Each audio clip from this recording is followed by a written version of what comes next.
तो स्वागत है आपका अपने यूट्यूब चैनल पीएससी डिकोडेड पर। जैसा कि हम लोगों का समय हो चुका है करंट अफेयर्स का, तो बिना टाइम वेस्ट किए स्टार्ट करेंगे हम आज का लेक्चर और जानेंगे आज के इम्पोर्टेंट क्वेश्चंस को।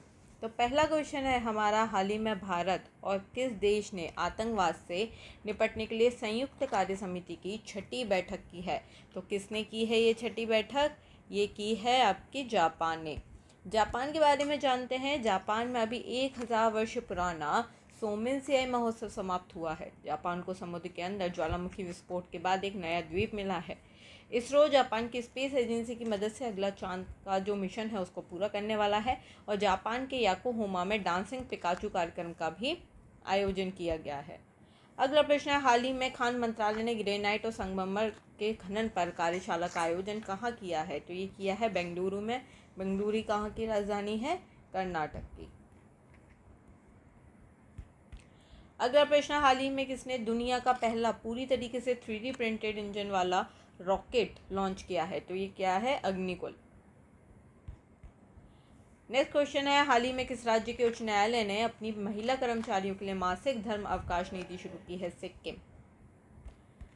भारतीय सेना और बीआरओ ने सिक्किम में अभी बैली ब्रिज को पूरा किया है। 209वीं भानु जयंती सिक्किम में मनाई गई। शिकायत निवारण सूचकांक में सिक्किम शीर्ष पर रहा है।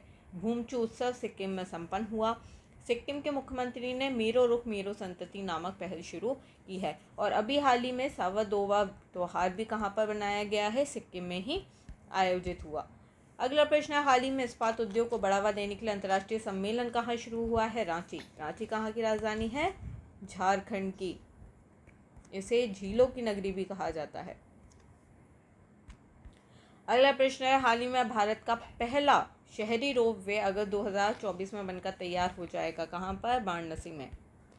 अगला प्रश्न है, हाल ही में किस देश के वैज्ञानिकों ने दुनिया का पहला लकड़ी का उपग्रह तैयार किया है? तो ये किया है जापान।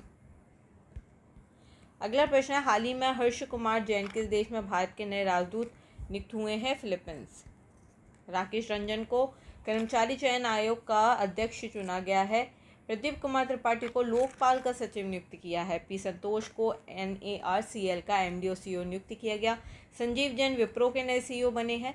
इदा शीशा नौगंग मेघालय की पहली महिला DGP बनी है। और N चंद्रशेखर को टाटा इलेक्ट्रॉनिक्स का अध्यक्ष नियुक्त किया गया है। अगला प्रश्न, हाल ही में हुरून इंडिया आर्ट लिस्ट 2024 में कौन शीर्ष पर रहे हैं? अनीश कपूर। अगला प्रश्न है, हाल ही में कहाँ पर राम सीता मैरिज हॉल को डेस्टिनेशन वेडिंग हब के रूप में विकसित किया जाएगा? नेपाल में। अगला प्रश्न, हाल ही में किसे विश्व पशु स्वास्थ्य संगठन के महानिदेशक के रूप में चुना गया? इमैनुअल सोबेरन को। अगला प्रश्न, हाल ही में कौन सबसे तेज 100 वनडे विकेट पूरे करने वाली पहली महिला क्रिकेटर बनी है? Very very important, Sophie Ecclestone. अगला प्रश्न, हाल ही में तेलंगाना का स्थापना दिवस कब मनाया गया है? 2 जून को। अगला प्रश्न, RBI के द्वारा किस देश से 100 टन से अधिक सोना लाया गया? ब्रिटेन से। अगला प्रश्न है, पहली अंतरिक्ष एजेंसी किस देश के द्वारा लॉन्च की गई और 2045 तक मंगल ग्रह पर उतरेगी, इसकी योजना बना रहा है? तो यह है दक्षिण कोरिया। अगला प्रश्न, किस देश के नागरिकों के एंट्री पर मालदीव ने अभी बैन लगा लिया है? इजराइल। अगला प्रश्न है, पहले भारतीय पुरुष मुक्केबाज कौन है जिसने 2024 के ओलंपिक के लिए क्वालिफाई किया? ये है निशांत देव। इसी के साथ ये वीडियो होती है यहीं समाप्त। आज के जितने भी इंपॉर्टेंट क्वेश्चन थे हमने किए हैं डिस्कस। तो thank you. Like share and comment and subscribe my channel. PDF आपको टेलीग्राम चैनल पर मिल जाएगी जिसकी लिंक दी हुई है डिस्क्रिप्शन बॉक्स में। ज़्यादा से ज़्यादा अपने फ्रेंड्स और फैमिली मेम्बर्स के साथ शेयर कीजिए। Thank you so much. Take care. Good night.